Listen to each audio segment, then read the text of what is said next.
Hello friends, welcome to my channel The Logical Learning. Today I'll give you overview of insurance and we will cover what is mean by insurance, what are its features, advantages and disadvantages. So let's begin. First, let us see what is mean by insurance.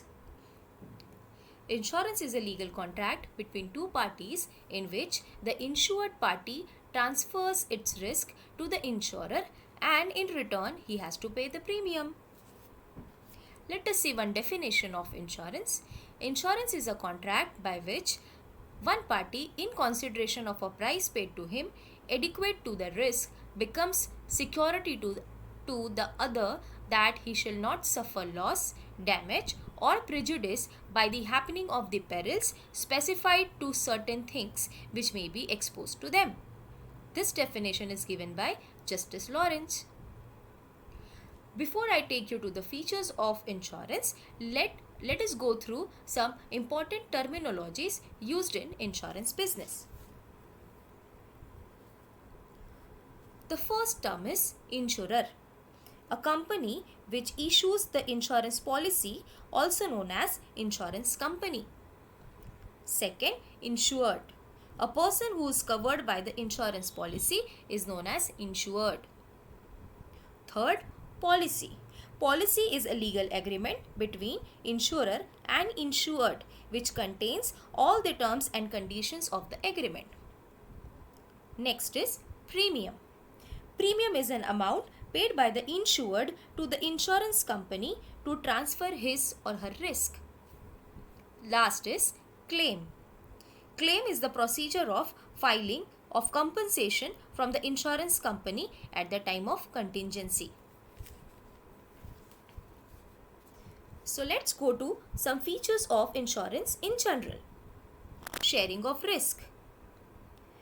As insurance company pools premium from various investors and then pay the compensation to those who faces contingencies, hence the basic aim of insurance is nothing but transfer and share of risk among various individuals. Second feature is that it is a legal agreement. Once insured and insurer enter into an insurance agreement, insured has to pay premium and insurer is required to pay compensation at the time of contingency. Third feature is that insurance is not a charity. That means charity is done without any consideration. But here in insurance company needs premium to give the compensation.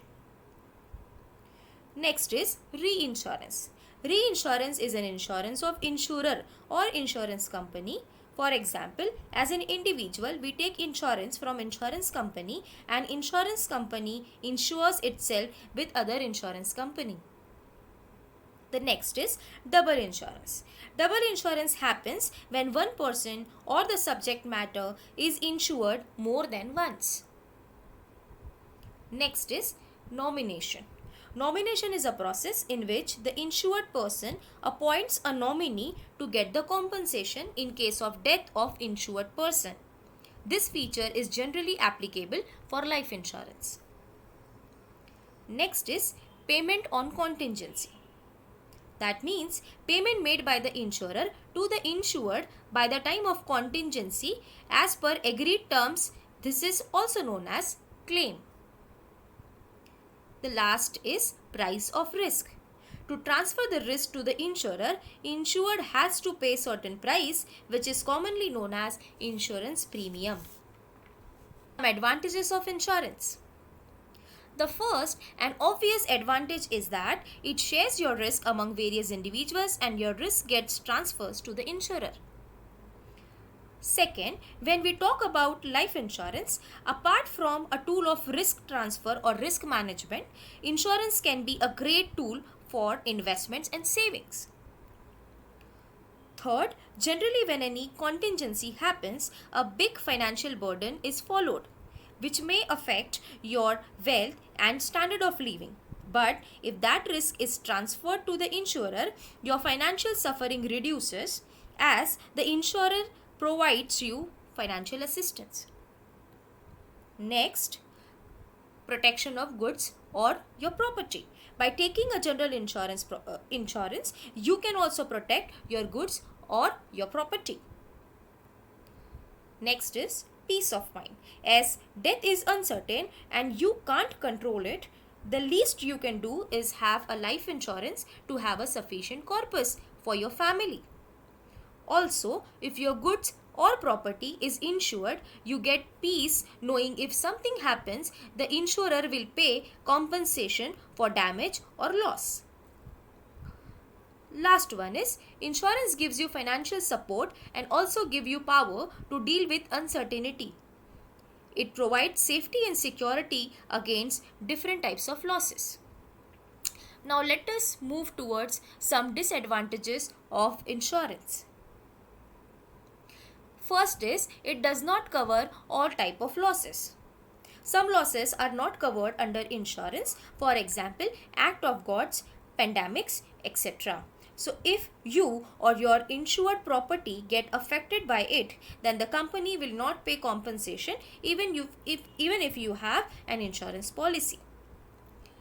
Second, many a times claim settlement procedure becomes difficult and you may not get the compensation if you fail to produce required documents to the company. Third, there may be a possibility that the compensation which you received is less than premiums paid by you. As in general insurance, you get only the value of loss and not the fixed corpus. The last disadvantage is life insurance involves surrender value. That means if you want to discontinue your policy before its maturity or death of insured person, you will have to pay charges to the insurance company. Thanks for watching. I hope you understood the concept.